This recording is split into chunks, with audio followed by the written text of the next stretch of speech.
Pump your brakes. Pump your brakes. We got the first day of training camp. People going crazy already. Let me give you some advice going into preseason. Every pass that Jalen Hurts throws, that's not the greatest pass in the world. If it's an interception, he's not the worst quarterback in the world. They're trying things out, what's going on with the offense, what they're going to put in, what they're going to take out. They got to figure out what the defense is trying. There's a lot of things that they got to figure out before we roll into preseason, which rolls into the regular season. So everybody pump the brakes. Everything that's good ain't great. Everything that's bad ain't horrible. So just chill out and we'll find out what's going to happen. You don't take the final exam the first day of school. Pro Fan Talk, I'm out. What's going on, good people? Happy Thursday. Welcome to the Pro Fan Talk. My name is Marcus Thomas. Thank you for joining me. Congratulations. You officially made it through the NFL offseason. Offseason is over with. It's done. It's finished. We are officially in preseason. Sound the horns, release the birds and the doves and all that kind of good stuff. Football season is officially back, man. Officially back, and I'm glad for it. Not to say that this offseason has not been one of the most active off seasons in recent memory, but I'm glad to be back. Looking forward to preseason, looking forward to games. It's the most wonderful time of the year. So appreciate you guys for joining me. Let's see who's my first couple people. Who's the first five out the limo? I see my grandson, Chris. What's up, Chris? Much love to you. Karan, what's good, man? Karan is number 2 out the limo. TK, as always. As always, number 3. And what's up, Sean? What's good, brother? Sean, I keep telling you, man, I got to get you on here, bro. We're going to make that happen, man. Y'all know who Sean is, man. Sean was the one I believe, Sean, you was coming to games when I was playing in the early 90s. So, hey, what's going on, Pop? My dad, number 5 out the limo. That's what's up. So, but watching with popcorn this year, I feel you. I definitely feel you right there, Karan. It's man, we're gonna be ready to go. We are one of the teams that people don't want to play. Jake, what's good? Oh, breaking news. Breaking news. Jake got some breaking news for us. I didn't see that. Seahawks and DK Metcalf have agreed to terms on a 3-year, $72 million extension, $58.2 million guaranteed. Man, that's a lot of hamburgers, bro. Good for DK Metcalf. Congrats. I hope you got a quarterback that can throw the ball to you. That's all I'm just saying. So, whoever they get,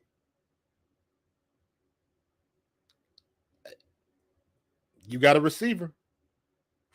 Let's see what they're going to do with that. Let's see what they're going to do with that. I wouldn't be surprised. I know Jimmy G, he's available. I don't understand that. Well, I do understand that situation. They're looking forward to the future. But, man, that dude essentially took your team to the conference championship and by all measures won the game. So, yeah, Frank, DK is happy. DK is hella happy. He got his money. No more excuses. So we'll see what happens. Jake, you not feeling the poll question? Poll question, Jalen Hurts will only play 2 quarters in the preseason. Yeah, I don't think you're wrong. I'm just putting that out there, and I was trying to find a way to push for like maybe 3 quarters, but I think a half of football, and I'm talking in total. I'm talking all 3 preseason games. I'm talking in total, he might play 2 quarters. He's going to come out there, play a series, 2 series maybes, and then he's out. So with the way they've been practicing and with the way all of this stuff is going on around the league, we'll talk about the Guardian helmets and all that kind of stuff. It's just different, man. It's just different.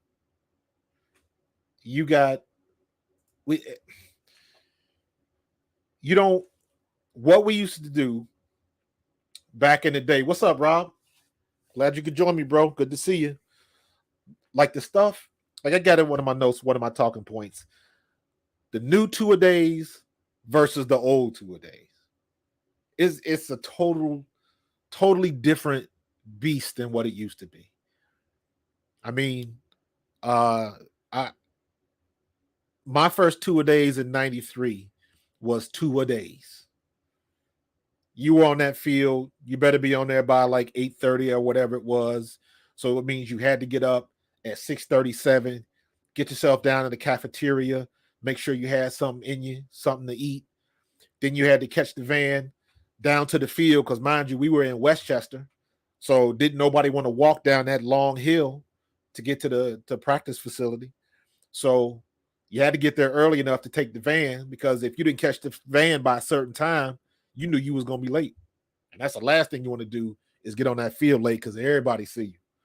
But, man, and then we banged in the morning, went back, caught a quick nap, and then you rinsed and repeat because you had to get up, get you something to eat again, get something to eat for lunch, get back down on that field, and now you already sore, and then you got to bang again. So, most times it would be in the morning.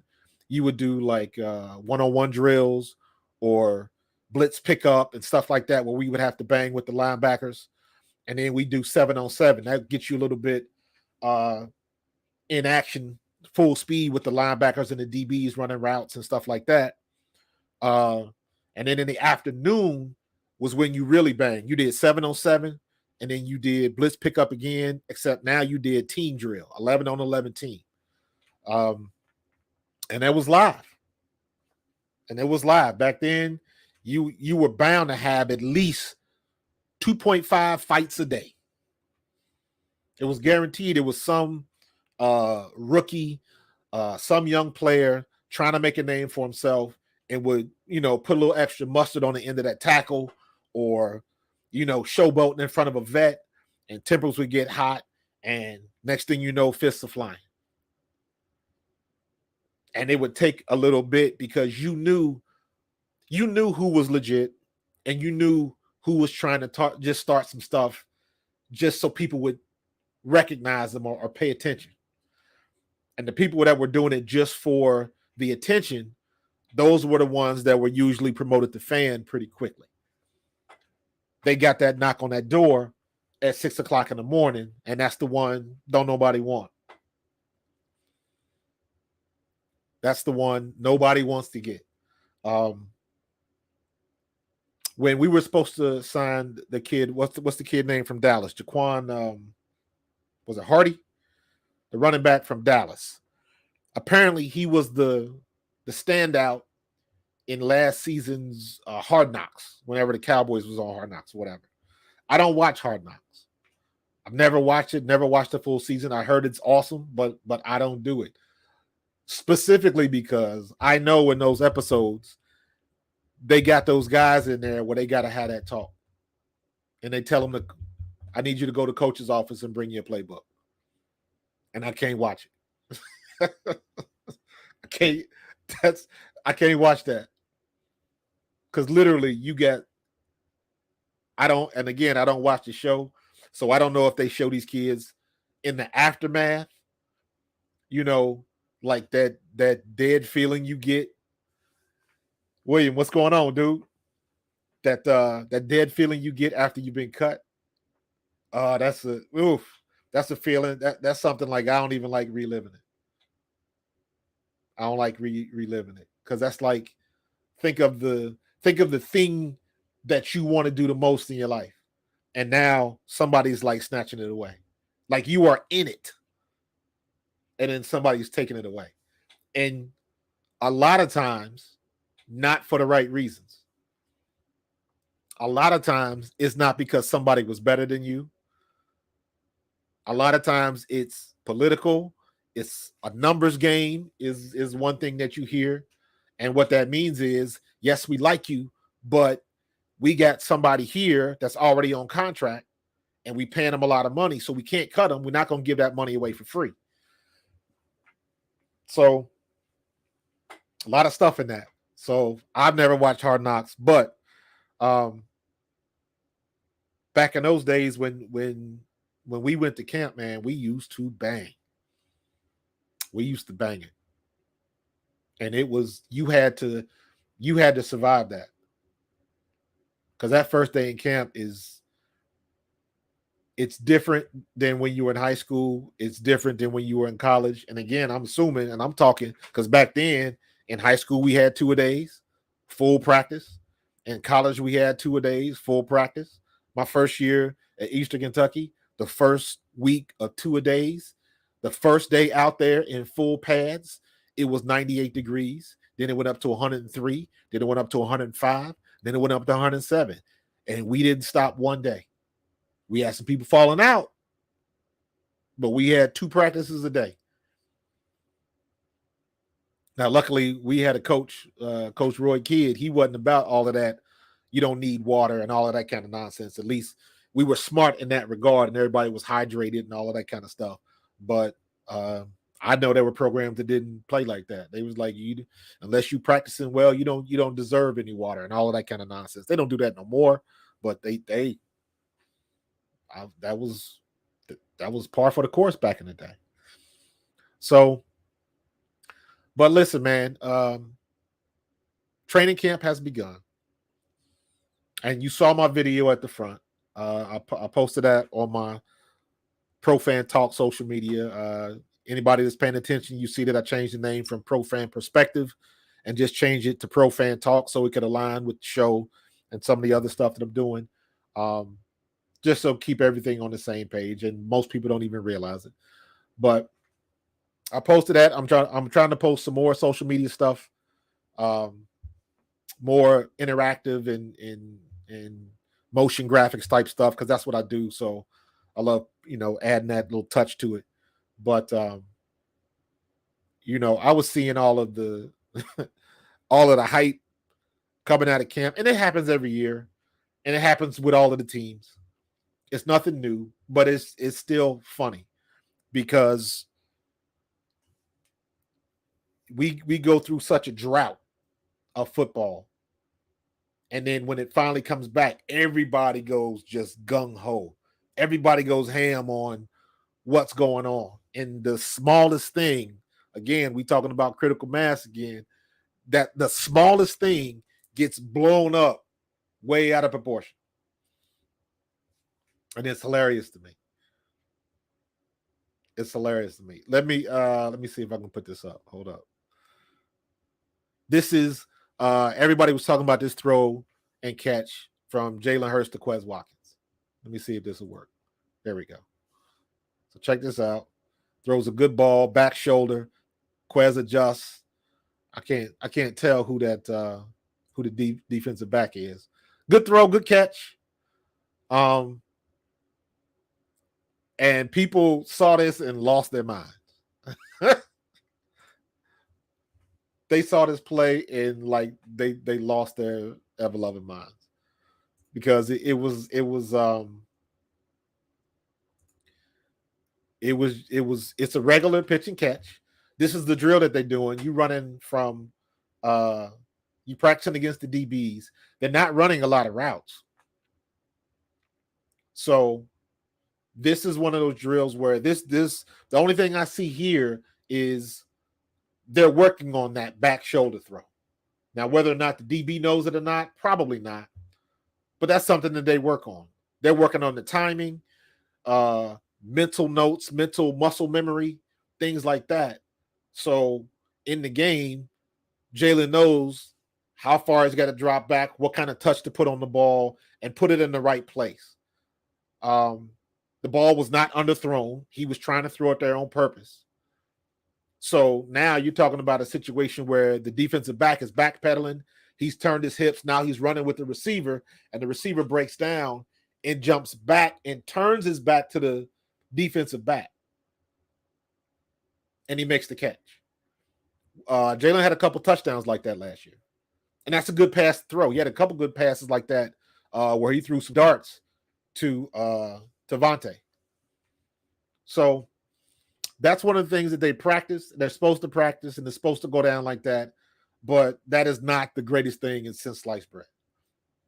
But if you watch social media, Jalen Hurts is locked in, and Trevor Lawrence is locked in, and everybody's locked in when they see good throws, and it's like, yo, pump the brakes.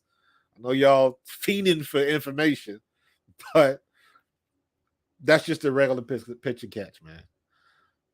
Yeah, Jake, it was meant to be a back shoulder throw. Good question, Will.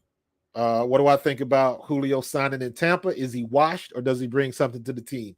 Absolutely.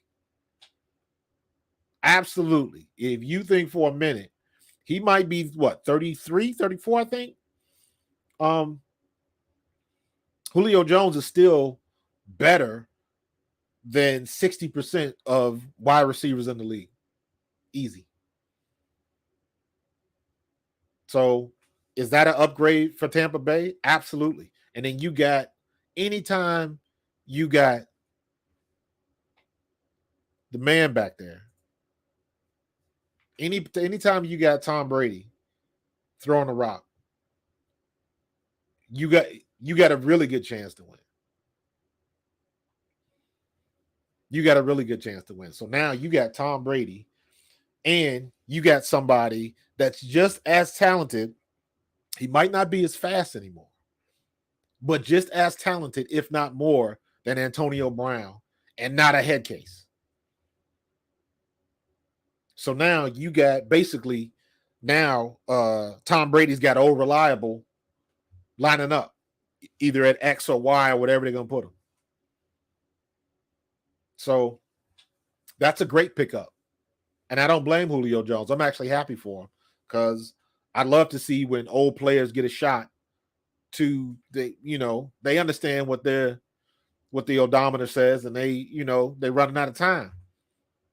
People are still playing for that chip. He done been to 6 Pro Bowls or whatever it is. Still don't have a chip. Had one shot and they couldn't seal the deal. You see what's going on. Matty Ice gonna have Indianapolis looking good. Guarantee you. Can you imagine if Matty Ice was in Indianapolis last year? Do you think he has that debacle at the end of the year to get to the playoffs? No. Not even. Not even. So there is something to be said if you don't have the best quarterback in the world. But if you got somebody that's stable, you got a good thing. So Rob, I agree. I think Julio's gonna do some damage down there. And I don't think he's going to have a stellar year as far as stats and all of that kind of stuff. That's one of those things where you get 2 elite level players with prime experience. They can feed off each other. Sometimes in situations like that, one knows what the other's thinking. Unspoken communication. So that's definitely a plus for Tampa Bay and something that we got to deal with. We definitely got to deal with it. So I think he's going to have a great year. I don't think he's going to have a great year as far as stats because Tom Brady is not afraid to spread it around. And Julio Jones is not a diva. Quiet, does what he's supposed to do, gets in the end zone, gets back to the sideline. He's one of them dudes that just does what he needs to do, period. And that's what Tom Brady wants. He didn't want no headache. And I don't understand why AB couldn't understand that. But I believe, like many others, that AB had some other things going on inside of his head, whether he admits it or not. So, it is what it is. It is what it is. So, also, this dude right here, what in the world? I've never seen this. All of this stuff coming out about his contract is crazy. It's crazy. Why would they put that information? For those of you who don't know, there's a clause in Kyler Murray's contract saying that he has to be he needs an additional 4 hours of film study outside of what he does when he comes into the stadium. And I'm like, Was his behavior last year in regards to that, was it so bad that they had to put that in the contract? And then I'm looking at, why would your agent let something like that go through? Did y'all read the contract? Did they slip it in at the last minute?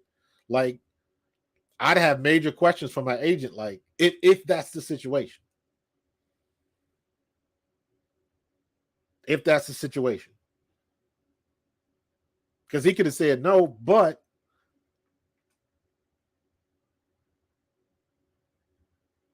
yo, Kyler, we about to give you 105 million guaranteed. But I need you to do 4 hours extra film study. You good with that? For 105 million? Yeah, I'm good. I'll take the criticism for 105 million. And it is embarrassing. And I don't know who looks. I'm not sure who looks worse. In my opinion, the Cardinals look worse. Number one, why would you put it in the contract? Number two, why would you release it to the public? And number three, you just created your own distraction. Y'all went through all of that mess. He deleted the stuff off of his social media profile, all of that kind of stuff. So y'all went through all of that, got it handled, paid him his money. I mean, he's worth it. Y'all were 3-13. Let's not forget. And then Kyler came in town, and all of the stuff that everybody said, him being too short and this, that, and the other, the only thing the boy did was ball out. Now, just like a whole bunch of other quarterbacks, top tier and otherwise, got to the playoffs, you got stroked. I don't mean he's not going back, and it doesn't mean he's not a franchise level quarterback. So if you don't think he studies enough, and I'm talking about the Cardinals organization, you do not give somebody $105 million if you don't think they have what it takes to be the leader and the franchise quarterback of your organization. You do not do that. So they can see, Jake, that's what I'm saying, man. That tells me a lot about the organization, not the quarterback. Because let's just say it like this.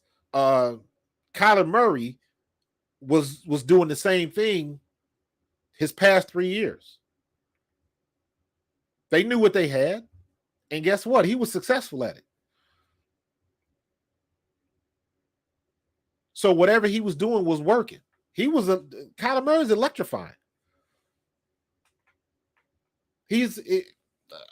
Some people might think it's a bad comparison, but he's the Tyreek Hill of quarterbacks. He throws at his size. He throws better than Lamar Jackson, but he's just as dangerous with his legs, like Lamar Jackson.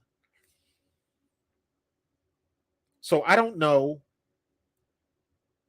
I don't understand why they would do that.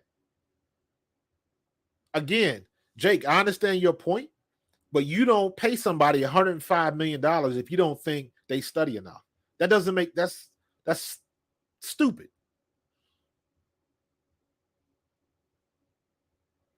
If you coaching a team or at your job and you got something to do and they tell you, all right, I need you to pick your team together so you can get this project done. And they say, I need you to get this guy. And you say, nah, they don't ever study the material and they always doing stuff wrong. Okay, I need somebody else. That's what you do. Because if that person is going to affect your performance, you got a right to say, no, I don't want this dude. Because he's not, I need somebody that's going to perform up to my level. I don't want him costing me my success. So for the Cardinals, that organization to do that, leak that information out of the contract and create its own controversy after you done paid the guy, to me makes no sense. Because let's just say that you're right and he stinks, and all of this stuff comes out. Let's say everything they said in that, it turns out to be true. He never studies, which I don't believe, and all of that kind of stuff. Let's say worst case scenario, you still paid him $105 million. So how does that make you look? That's why I don't understand.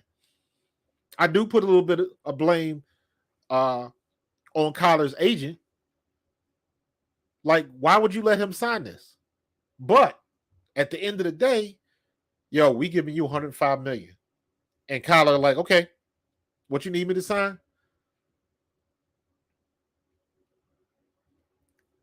Because if anybody listening, if you played organized sports in high school or above, especially in college, 4 hours of extra video study is nothing.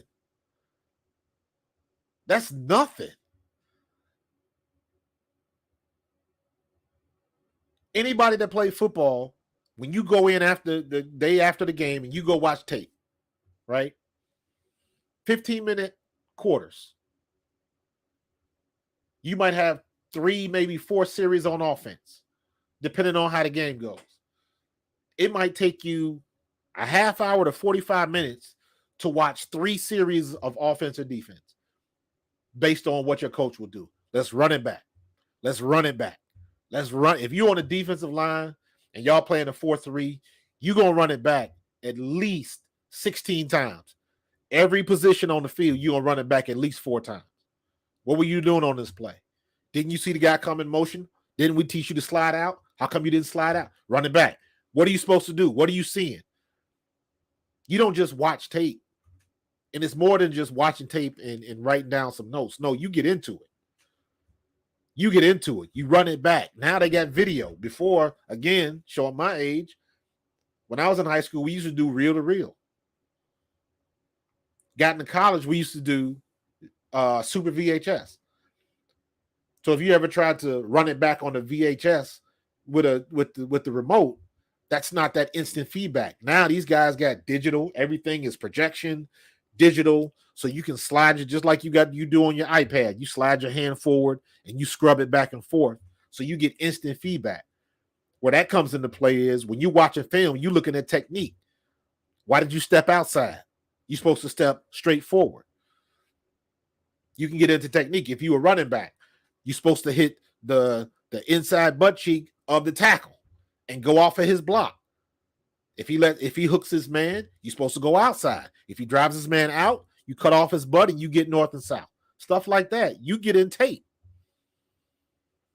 Especially when you're talking about defensive linemen, offensive linemen. Offensive linemen, they're always looking at your feet.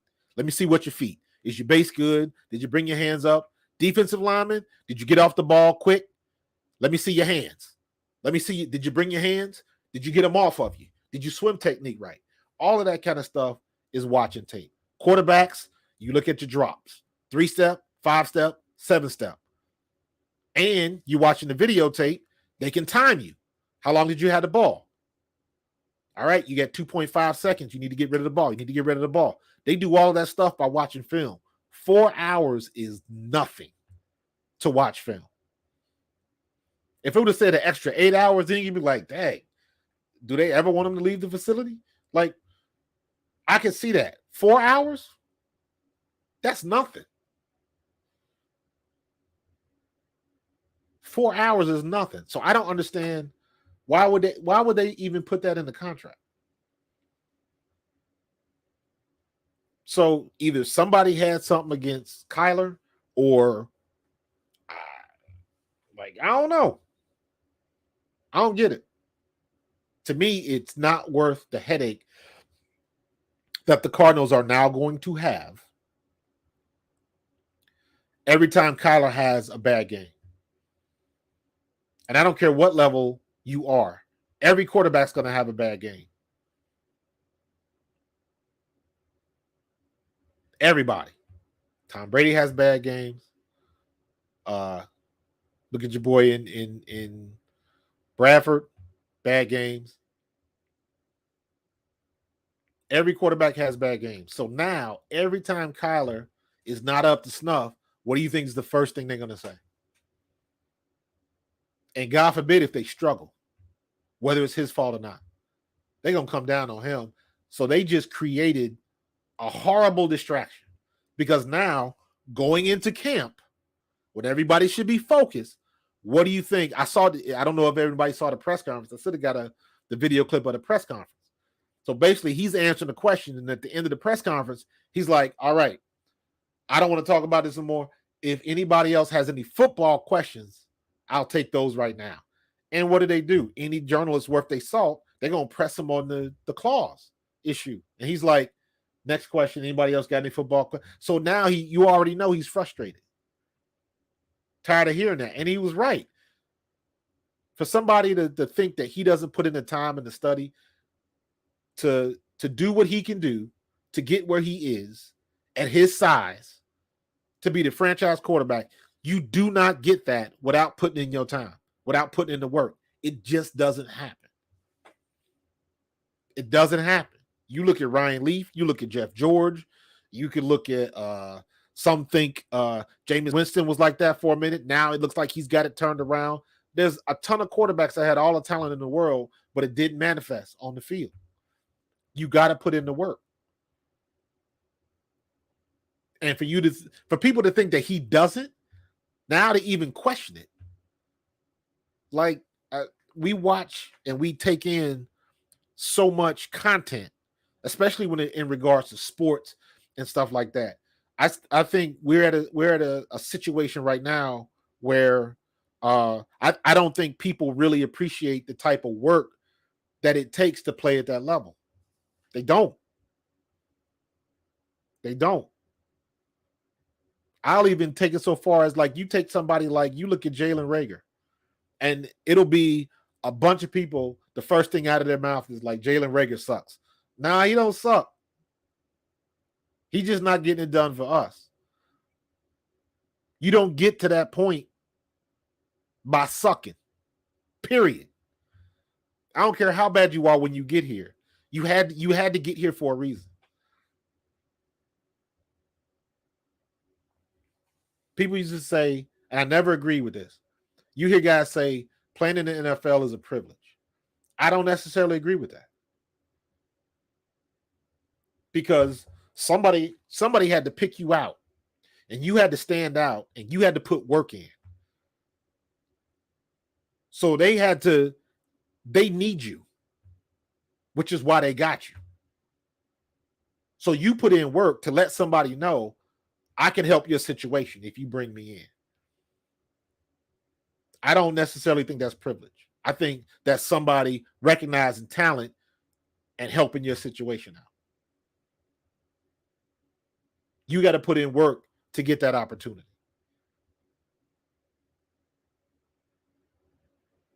So I don't know what the Cardinals was thinking. I don't know if somebody leaked, somebody pissed off at them. I don't know. But that, you're going to hear about this playbook issues on ESPN. That's going to be the punchline anytime they show Kyler Murray. Any play, good or bad. If he scores a touchdown, looks like Kyler Murray was in that playbook this week. He went, 25 for 32 for 312 yards. He must have been in that playbook. He has a bad game. Kyler Murray must not have been in that playbook enough. It's crazy. It's crazy.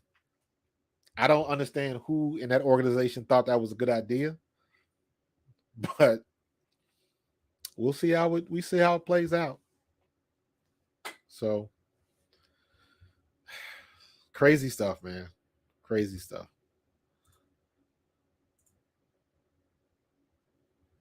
We got now we looking at where'd you go? Oh, my bad. There we go. And again, this is just not happening in Philadelphia. This is everywhere. I read the article that was talking about Mac Jones in New England, Trevor Lawrence down in Jacksonville, Tua. A lot of people think that Jimmy G might end up in Miami if Tua doesn't, light it up. So Tua, I always look at Tua and Jalen Hurts kind of on the same level. They got the same skill set, same type of quarterback, their history, um, you know. So, but it's weird. They just don't. The media doesn't want to give them the correct leash. They don't want to get. They don't want to give them the proper time to develop, and it's just the way this. It's the way it is right now. Nobody has enough time. You want everybody to be instant, and it's not going to be instant. The kid in Cincinnati tore his knee, gave him an extra year to learn, came back, did his thing. Herbert with the Chargers, out the gate, he was doing it. But those guys are, him and Joey Burrow, those dudes are unicorns, man. That does not happen. I'm very curious if I can go into the Marvel multiverse. I would like to have seen what Doug Peterson would have done with Jalen Hurts. I'm very interested to see what Trevor Lawrence is going to look like. Because whether you like Doug Peterson or not, Doug Peterson is a good quarterbacks coach. Proven. He mentored Donovan. People forget that. Donovan's rookie year, Big Red signed Doug Peterson because he knew Doug from Green Bay. So Doug already knew the offense. And in my opinion, Doug was horrible. He wasn't a good starting quarterback. That's why he never started in Green Bay. But they started him here in Philly, and he was horrible. And then they brought Donovan in, but he did what he was supposed to do. His job was to teach Donovan, show Donovan how to run the offense and play a little of that position. And then Donovan's natural talent came out. But Donovan, because he was the first pick, he got the time to progress. Oh, Will, listen, man, listen. You hit on a touchy subject with me because I am a Miles fan. As a former running back, I am a fan of Miles Sanders. Miles Sanders is a home run hitter. I don't think he was used properly last year. I think they wasted him half the year. But that's on Sirianni. That's not on Sanders. And I've been saying this for the last, couple months. I don't think Sanders is going to have a huge stats year. He can be effective, but he needs more quality touches. He doesn't need I don't think he's going to get a lot of touches. I would love to see him get 12 to 15 carries a game. I know that's not going to happen. I would love for Sirianni to prove me wrong, but we don't always get what we want. So I'm very interested to see how our running game goes into this, because we're still one of the best running teams in the league if we run the ball. So now we got all these new pieces. We got all the shiny new toys. We got to get A.J. Brown the ball. We got to get Goddard the ball, and we got to get Devontae the ball. So you can still do that and run the ball 10 to 15 times a game. Legit runs, not RPOs, not Jalen scrambling. I just want to drop back, hand the ball off. And notice what I said. Drop back and hand the ball off. Under center, 5-step drop, hand the ball off to the running back, let him do what running backs do. Run behind Lane Johnson, run behind Mailata. Let him do what running backs are paid to do. Stop putting Jalen Hurts in harm's way. The reason why I don't think he's going to get enough opportunities, or not as many opportunities as he should have gotten last year is because I believe Jalen Hurts is going to be much better throwing the ball this year. So we got to be balanced. Balance benefits everybody. So he needs quality touches, not quantity. Then you take in the fact that Gainwell is going to be more involved this year. Goddard is going to be more involved this year. And then on top of that, you still got A.J. Brown and Devontae Smith. It's 11 players on the field, 22 if you count the defense, but only one ball. So we can balance it out and everybody can eat, but Sirianni got to be smart about that. And I'm hoping he is. Again, he's got all the toys and everything. I don't know. Nah, William, he doesn't stink, man. I'm gonna disagree with you there, bro. Nope. I don't think he's gonna. I don't think they're gonna. They might trade him, but it depends on what they're gonna do with him. If anything, get some trade value, but it all depends on how we run our offense. But I stand by it. That kid's a home run hitter if you use him right. So he can catch the ball. When you say dance around, I don't necessarily agree with that because most of the handoffs he got last year, you get out of a Nick likes to run out of shotgun. So that's a different animal when you running from 7 yards deep and you like almost in an I or ace formation as opposed to running out of shotgun. And based on my experience, and I know, again, I'm old school, but if you're a running back and you have to run the ball out of shotgun or pistol, you got to run east-west. And I don't care how evolved these offenses get. East and west is not where you want to go. You want to be going north and south, especially as a running back. So when you are in a shotgun formation, you got to go east and west before you even get the ball. Then you got to change direction as opposed to going straight ahead, going downhill.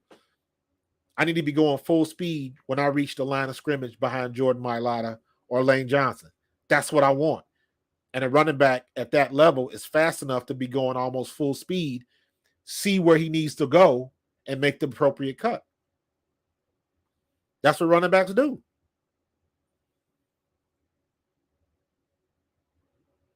And you want to, he's not going to be somebody like, a good example is like Darren Sproles. Darren Sproles was so quick, didn't matter.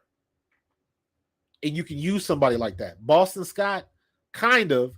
Boston Scott, you can sneak him around in some places, but Boston Scott is nowhere near as fast as Darren Sproles was. A lot of people forget. You go look up Darren Sproles in San Diego. Darren Sproles was a beast. And we got Darren Sproles, I believe, in his 30s.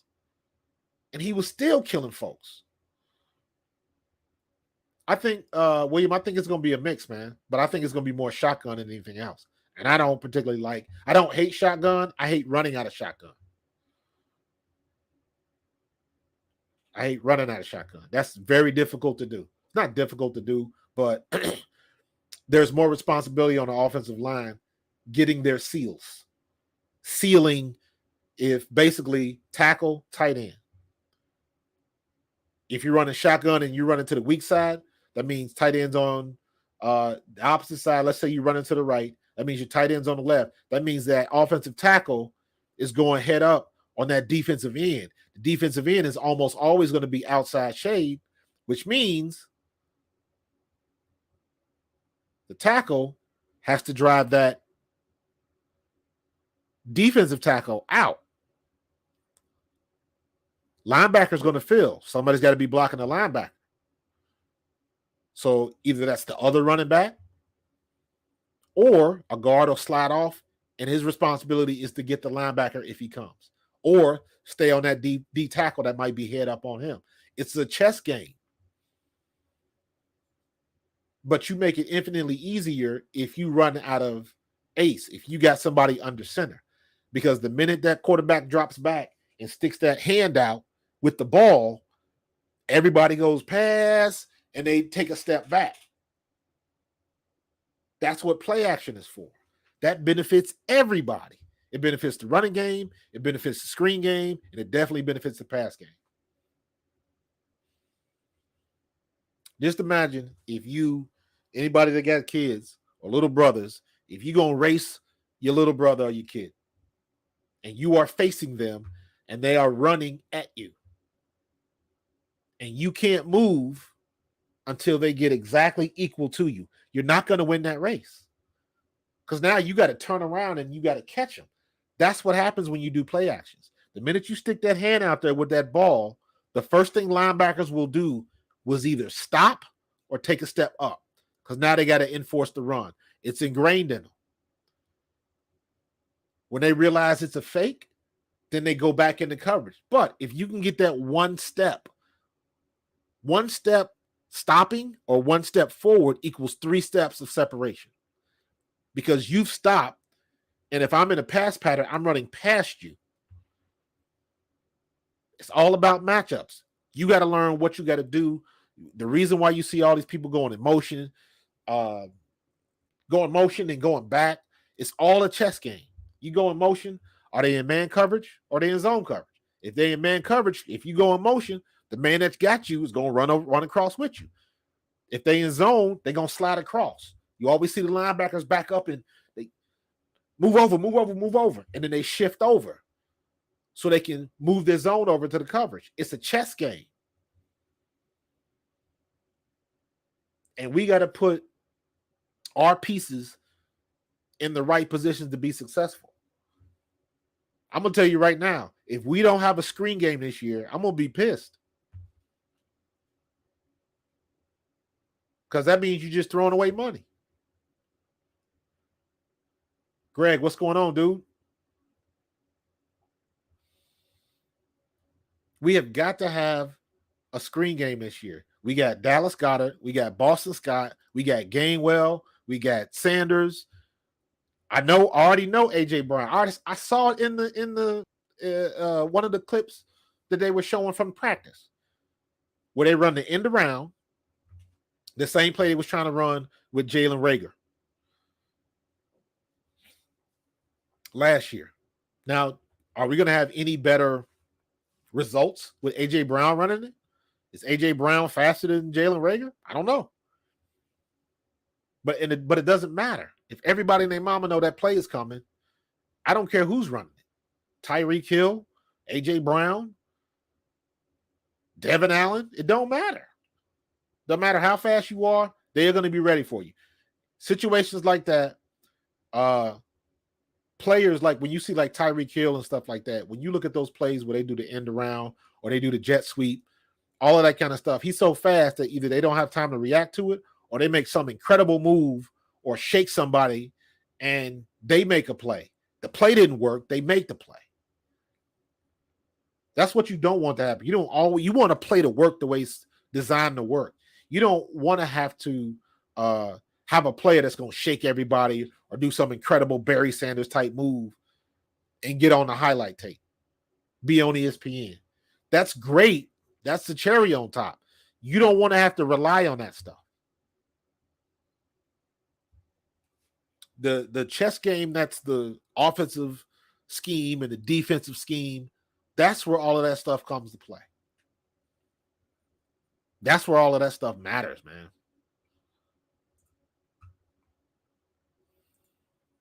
So we'll see what Sirianni's going to do, opening up the playbook, no holding back.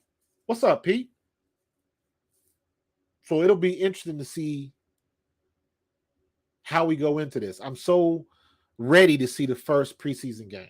I know we're not going to see much, but you still want to see themes. Who's lining up in what position? What are we doing? Where are we moving? How are we motioning? Do we motion away a lot more? Are we going to even motion a lot?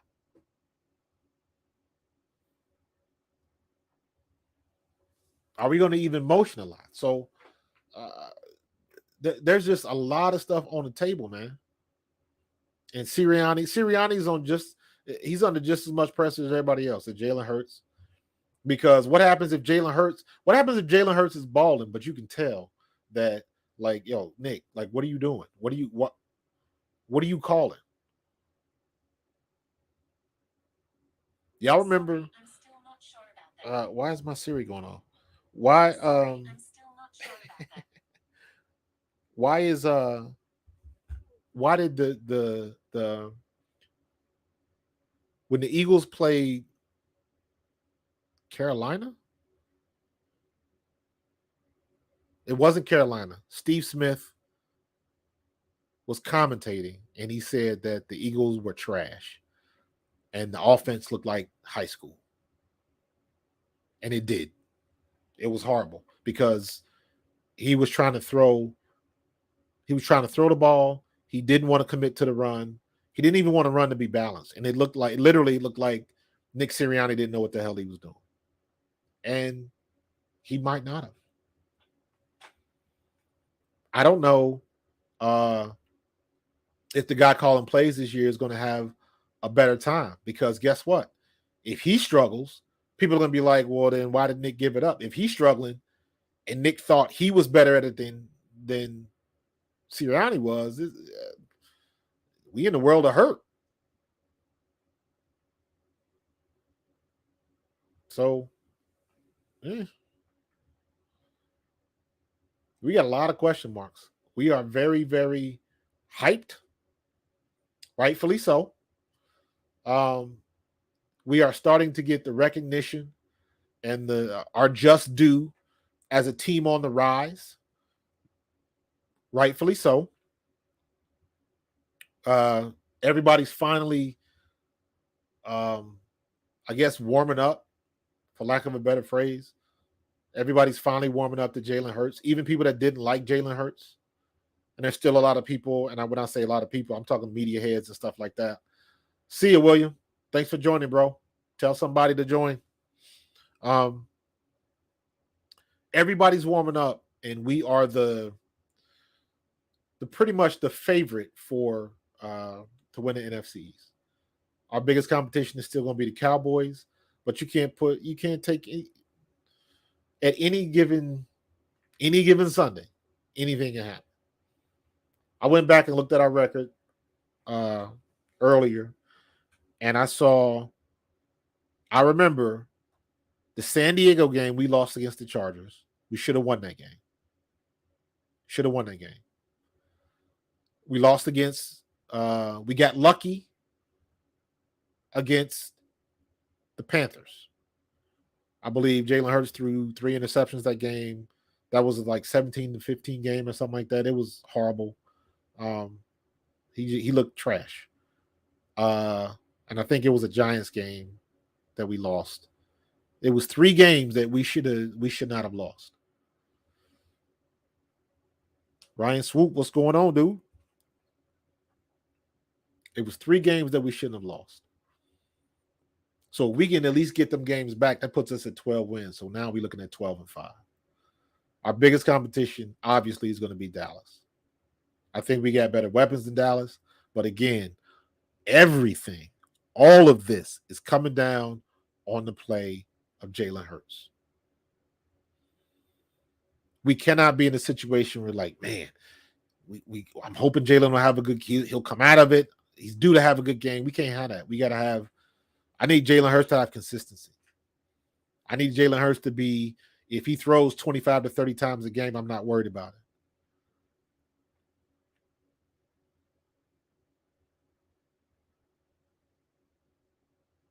All right, William. I'll put you on the box on that one. 12 games, make it to the NFC Championship game and lose. Need one more season to be legit. That's fair. That's fair. And I'll throw something else on it. It depends on how we lose. What if we don't lose on offense?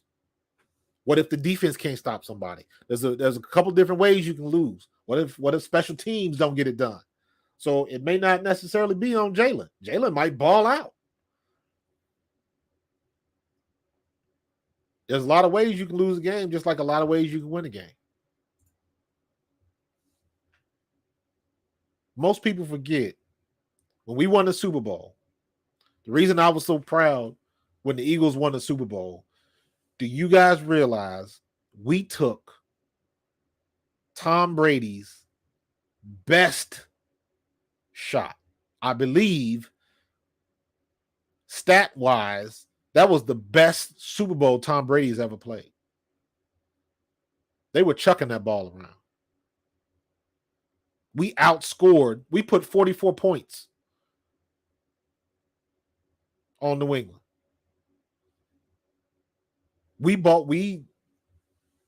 Foles balled out. Alshon Jeffrey balled out. Corey Clement balled out. Brandon Graham we balled out that game. We took Tom Brady's best shot. He didn't have a bad game. Patriots didn't play bad. We were going toe-to-toe with them, and we got our last hits in, and our hits were the hardest. That's why we won that game. We took the best shot. There was no excuses. I think that's why Brady hates that we beat him so bad. There was no excuses for that game. Tom Brady balled the hell out. And we balled better.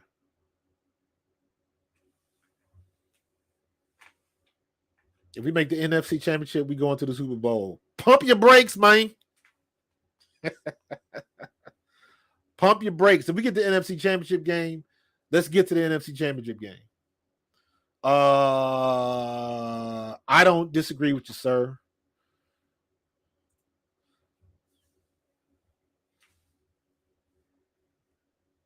Yeah, no excuses, TK. I'm with you on that one. 703E. I'm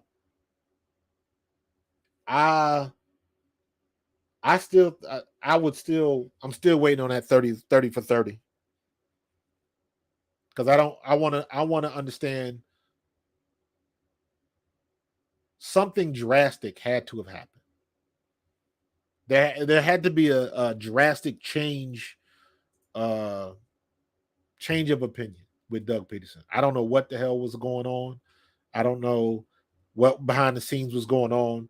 You don't trash your coach that just took the franchise to his first Super Bowl in this era. You don't do that. I don't think, and I still say, I don't think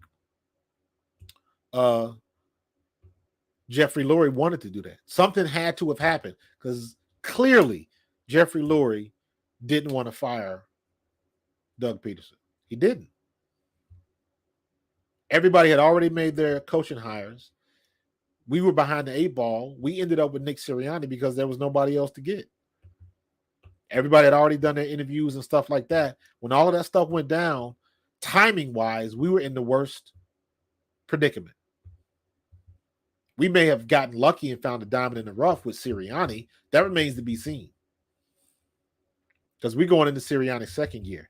And we all remember when Chip Kelly got here, his first year, going into that second year, we had high hopes. And then it was great until it wasn't. So,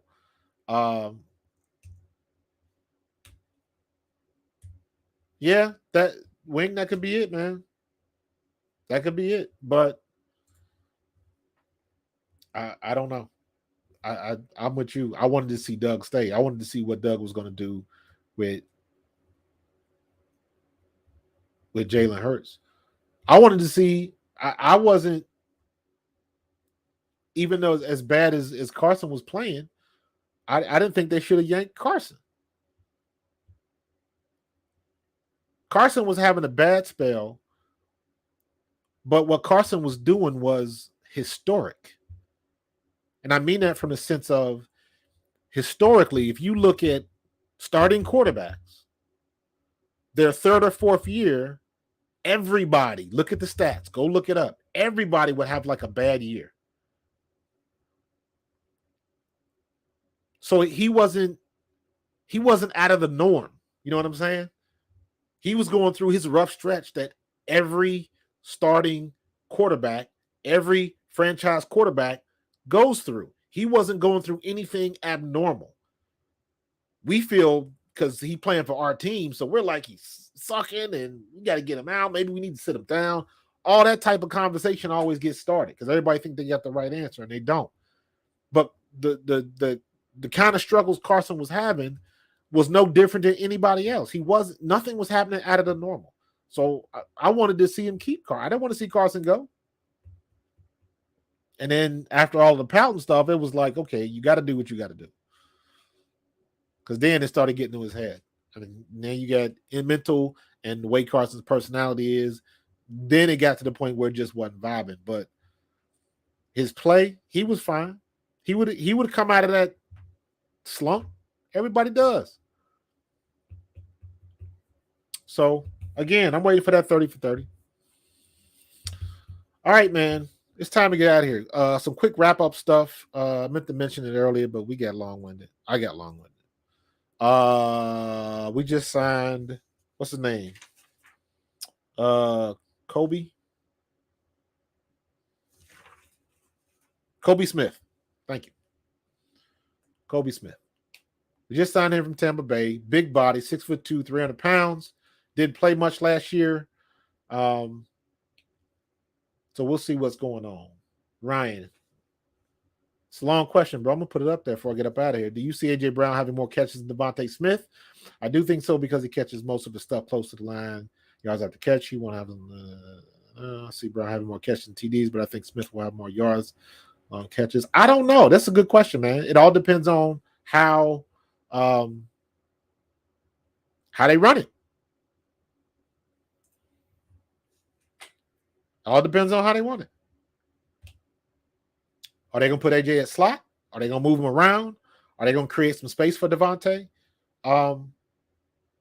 They're in a good spot because, number one, AJ Brown is an elite receiver. Number two, AJ Brown is an elite receiver that is not a diva.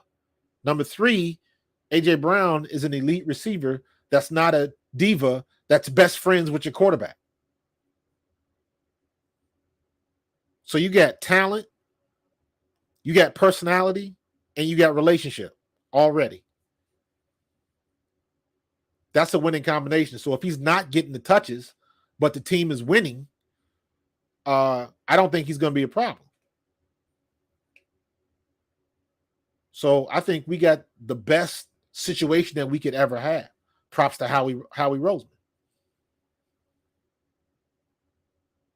So we'll see what's going to happen. I think A.J. Brown is going to be a beast, and he's going to end up opening up Devontae.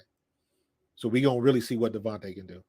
And not for nothing, I don't know if y'all been paying attention, Devontae got a little jacked up. Devontae put on some weight. So that way all these DBs ain't just going to pick him up like they used to last year. So we'll see what's going to happen, man. So I'm about to get out of here, though. Great questions, man. Great chat tonight, man. If y'all still in the chat, find somebody, find a friend, find two of them. Get them on my podcast. Get them in this chat. Have somebody take over this chat. Hit me up on my Facebook fan page at ProFanTalk on Facebook.